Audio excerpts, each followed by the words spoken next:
Hello friends, हमारा आज का टॉपिक है राजस्थान मरुस्थलीय प्रदेश का विस्तृत अध्ययन। दोस्तों, इसके अंतर्गत हम सबसे पहले देखते हैं राजस्थान मरुस्थल का सामान्य परिचय। इसमें देखें तो सबसे पहले आता है राजस्थान में भौतिक दृष्टि से मरु, मेरु और माल का विशेष महत्व है। दोस्तों, इसमें एक मैप है जिसमें आप देख सकते हैं कि जो येलो कलर में है वो है मरु। मरु का मतलब मरुस्थल जो दे रखा है वेस्टर्न डेजर्ट प्लेन, यानी कि पश्चिमी मरुस्थलीय मैदान। ठीक है, तो ये हो गया मरु यानी कि मरुस्थल। फिर आता है मेरु। मेरु का मतलब है पर्वत। यहाँ पर मेरु का मतलब अरावली पर्वतमाला से लिया गया है, जो कि ग्रीन कलर के रूप में दर्शाया गया है।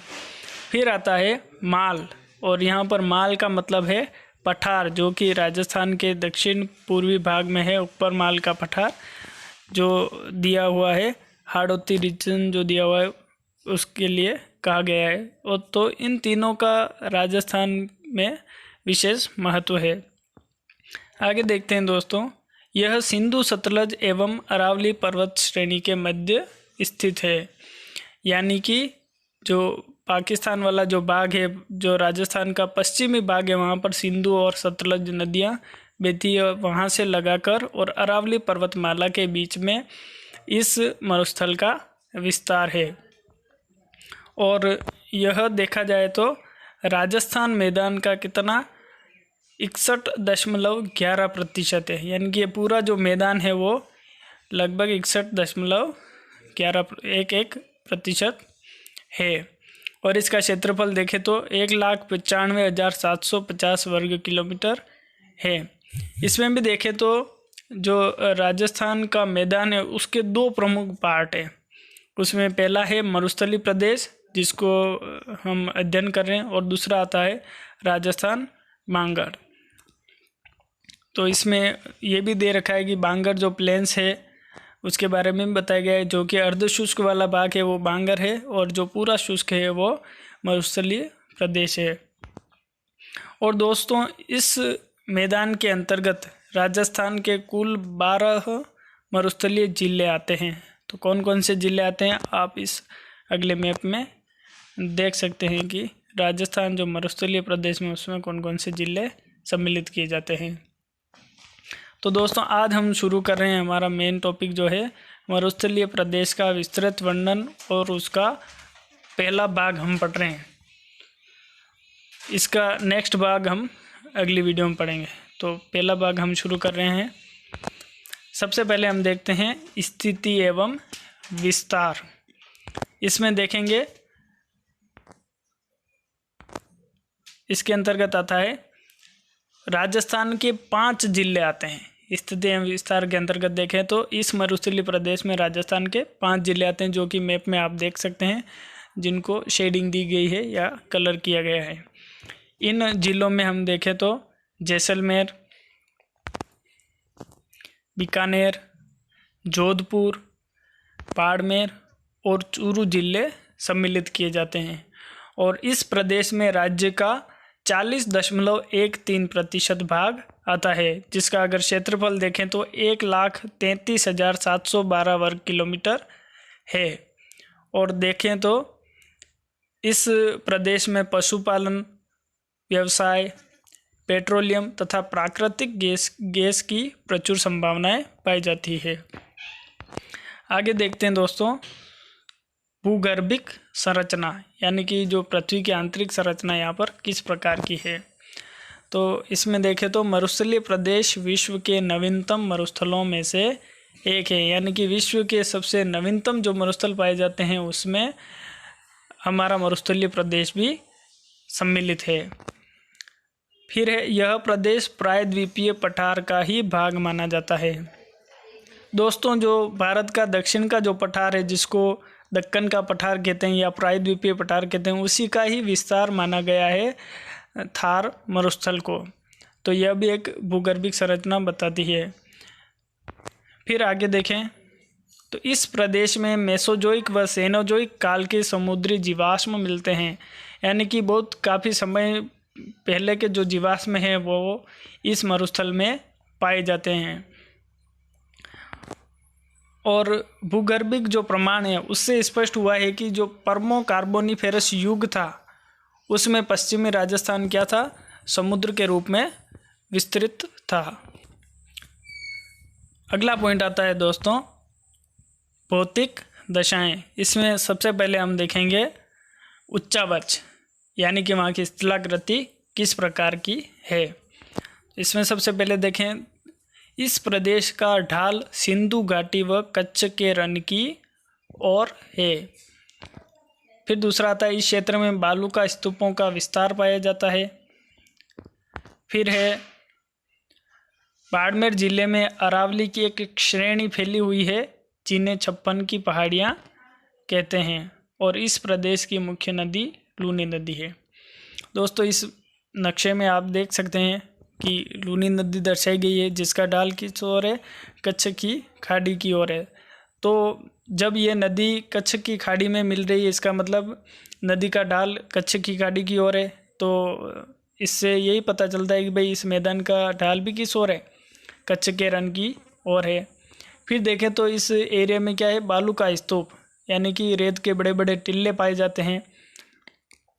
और टिल्लों के अलावा यहाँ पर छोटी छोटी पहाड़ियाँ भी है बीच में, वो भी दिखाई देती है। और जो बालू का स्तूप है उसमें देखें तो 3 प्रकार के बालू का स्तूप यहाँ पाए जाते हैं। एक तो देशांतरीय, फिर है अर्धचंद्राकार, और तीसरा आता है अनुप्रस्थ बालू का स्तूप। फिर आगे देखते हैं दोस्तों भौतिक दशाओं में। फिर अगला आता है हमारा जलवायु, यानी कि इस प्रदेश की जलवायु कैसी है। तो यहाँ की जलवायु देखें वो है शुष्क और कठोर, यानी कि एक तो शुष्क है क्योंकि बारिश बहुत ही कम होती है, और कठोर इसलिए कि गर्मी और सर्दी ज़्यादा पड़ती है। फिर यहाँ पर तापमान की बात करें तो जो ग्रीष्म काल है, गर्मी का जो औसत तापमान है वो 34 से 40 डिग्री सेंटीग्रेड के बीच में रहता है, और शीतकाल में 10 से 15 डिग्री सेंटीग्रेड औसत रहता है। और कभी कभी गर्मी का जो तापमान है वो 50 डिग्री सेंटीग्रेड से ज़्यादा भी चला जाता है, और सर्दी में क्या होता है 0 डिग्री के आसपास भी पहुंच जाता है। तो इसीलिए इसकी जो जलवायु है वो कठोर मानी गई है। फिर यहाँ पर वर्षा का वाष्पीकरण भी अधिक होता है, क्योंकि शुष्क एरिया है तो गर्मी ज़्यादा पड़ती है, इसलिए वाष्पीकरण ज़्यादा होता है। और ग्रीष्म ऋतु में धूल भरी आंधियाँ चलती है जिनको स्थानीय भाषा में क्या कहते हैं, लू कहा जाता है। फिर अगला हमारा पॉइंट आता है वो है वनस्पति, यानी कि मरुस्थलीय क्षेत्र में वनस्पति किस प्रकार की पाई जाती है।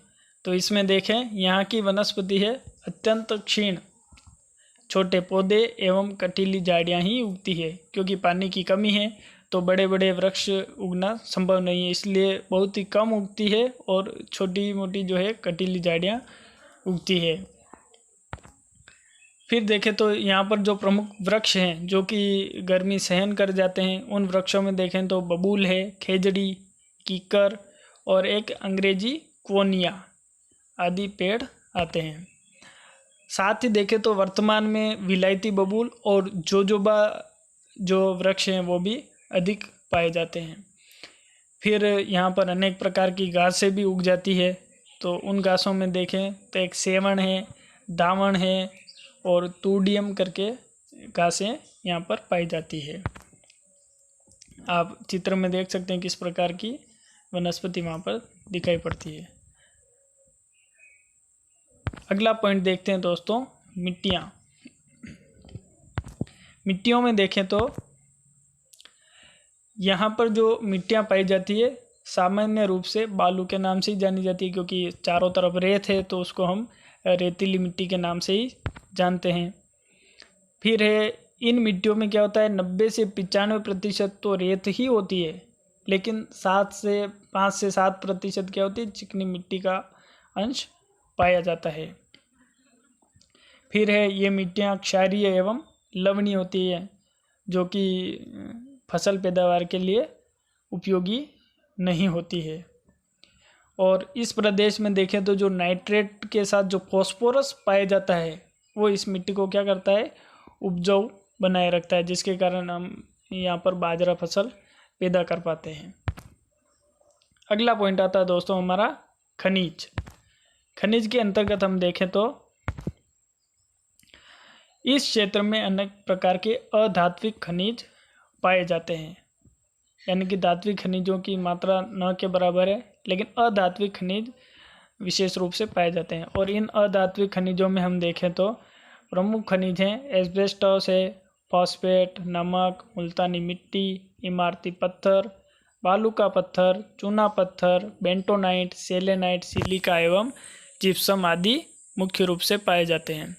दोस्तों आप इस मैप में देख सकते हैं कि कहाँ कहाँ पर कौन कौन से खनिज उपलब्ध हैं। दोस्तों आज के वीडियो में इतना ही। अगले वीडियो में मैं इसका सेकंड पार्ट लेके आऊँगा ताकि इस मरुस्थलीय प्रदेश को पूरा किया जा सके। थैंक यू दोस्तों।